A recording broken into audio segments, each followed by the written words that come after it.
ఎలా అనిపించింది అన్న దేవరా? మూవీ సూపర్ ఉంది. అంటే ఏ ఎక్స్పెక్టేషన్స్ లేకుండా వచ్చాను. అంటే బాగా నెగిటివ్ స్ప్రెడ్ చేశారు కదా, వాళ్ళకి బాగా దింపాడు ఇప్పుడు హేటర్స్ కి. ఇప్పుడు అయిపోయింది దేవరా అంటున్నారు. కాదన్న, సినిమా బాగుంది, మంచి కలెక్షన్ కూడా వస్తుంది, కానీ వాంటెడ్ గానే కొంతమంది ట్రోల్ చేస్తున్నారు సినిమాని బాగాలేదు, యావరేజ్ అని. ఏం చెప్తారు వాళ్ళకి మీరు? వాళ్ళ గురించి మూవీ చూడండి, మిమ్మల్ని బాగా అంటాడు, దేవరా అంటారు అప్పుడు. అంటే అండర్ వాటర్ సీక్వెన్స్ ఎలా అనిపించింది? అంటే మొదటిసారి తెలుగులో చూస్తున్నాం. బాగుంది, చాలా బాగుంది. అండ్ ఫైట్స్ ఎలా అనిపించాయి? ఫైట్స్ ఎక్సలెంట్, మనకు చెప్పాల్సిన అవసరం లేదు. Koratala Shiva direction is action like ఎట్లా తీస్తాడో మనకు తెలిసిందే. కొరటాల శివ ఎప్పుడు నుంచి మిర్చి చూస్తున్నాం మనం. సో ఎలా అనిపించింది? Dance next level. ఎలా అనిపించింది? Blockbuster bro, super cinema bro, background music మటు సూపర్ బ్రో. కాదు ఒక మాట, యాక్షన్ సీక్వెన్స్ ఎలా అనిపించింది? Super bro. Second half highlight అన్న. సెకండ్ హాఫ్ నెగిటివిటీ స్ప్రెడ్ చేస్తున్నారు, కానీ super cinema highlight. Boyapati super hit అనుకోవచ్చు.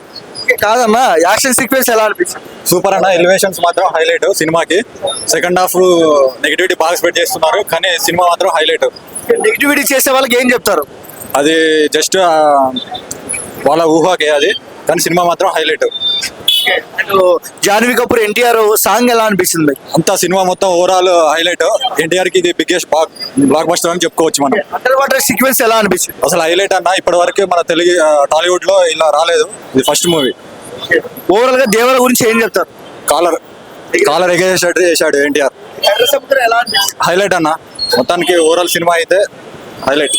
ఎలా అనిపిస్తుంది అన్న ఎర్ర సముద్రం? బాగుంది, సూపర్ ఉంది. ఎన్టీఆర్ గారి యాక్టింగ్ ఎలా అనిపించింది? యాక్టింగ్ మనకు తెలిసిందే, ఎవరు చెప్పని అవసరం లేదు. యాక్టింగ్ అయితే సూపర్, వేరే లెవెల్లో ఉంటది ఎన్టీఆర్ది. మనం అడగని అవసరం లేదు, ఆ క్వశ్చన్ అవసరం లేదు. ఎక్కడ బాగా నచ్చింది? ఎక్కువ అంటే లాస్ట్ ట్విస్ట్ అయితే హైలైట్ అనిపిస్తుంది. క్లైమాక్స్ అయితే మామూలుగా ఉండదు, ఒక్కొక్కరు షాక్ అయిపోతారు. సినిమా బాగున్నప్పటికీ కొంతమంది ట్రోల్ చేస్తున్నారు. ఏం చెప్తారు? అది పేమెంట్ బ్యాచ్ కావచ్చు, పేటిఎం బ్యాచ్ కావచ్చు, మనకు తెలియదు కదా. అది డబ్బులు తీసుకొని ఇలా ట్రోల్ చేస్తారంటారు. అంతే అనుకుంటాను నేనైతే. ఎన్టీఆర్ గారి క్రేజ్ తగ్గట్టు ఉందా బీజిఎం? మామూలుగా లేదు. అనిరుద్ధ్ అయితే మామూలుగా ఇవ్వలేదు, గట్టిగా ఇచ్చిండు బీజిఎం అంటే. ఓవరాల్ గా దేవర గురించి ఏం చెప్తారు? ఇక నార్మల్ గా చెప్పాలంటే మనం చెప్పాల్సిన అవసరం లేదనుకుంటున్నాను నేనైతే.